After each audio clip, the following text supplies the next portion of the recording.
প্রস্তুতিতে আপনাদের স্বাগতম। ভূত্বকের গড় গভীরতা কত কিলোমিটার? 17 কিলোমিটার। জাপানের ফুজিয়ামা কোন ধরনের পর্বত? সঞ্চয়জাত। পামির মালভূমি কোন মহাদেশে অবস্থিত? এশিয়া। হিমালয় কোন ধরনের পর্বত? ভঙ্গিল। কোনটি ইউরোপের পর্বতমালা? আল্পস। অশ্বমণ্ডল ও গুরুমণ্ডল বিচ্ছেদকারী তলকে কি বলে?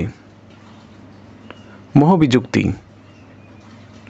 জার্মানির ব্ল্যাক ফরেস্ট কোন শ্রেণীর পর্বত? চ্যুতিস্তূপ পর্বত। সমুদ্রপৃষ্ঠের ন্যায় একই সমতলে বা সামান্য উচ্চ বিস্তীর্ণ স্থলভাগকে কি বলে? সমভূমি। কোন পর্বতকে সঞ্চয়জাত পর্বত বলা হয়? আগ্নেয় পর্বত। ভারতের দাক্ষিণাত্যে মালভূমি কিসের দ্বারা গঠিত? লাভা। পর্বত সাধারণত কত মিটার পর্যন্ত উঁচু হতে পারে? 600 থেকে 1000 মিটার। কিলিমানজারো পর্বতের শীর্ষদেশে বরফ আবৃত কেন? উচ্চতার কারণে। ইতালির ভেসুভিয়াস ও কেনিয়ার কিলিমানজারো কোন শ্রেণীর পর্বত? আগ্নেয়। বাংলাদেশের কোন অঞ্চলে বদ্বীপ অবস্থিত? দক্ষিণ পশ্চিম। পদ্মা নদীর উপনদী কোনটি? মহানন্দা। বিশ্বের বৃহত্তম বদ্বীপ কোথায় অবস্থিত? বাংলাদেশে। লালমাই পাহাড়ের আয়তন কত বর্গ কিলোমিটার? 34 বর্গ কিলোমিটার।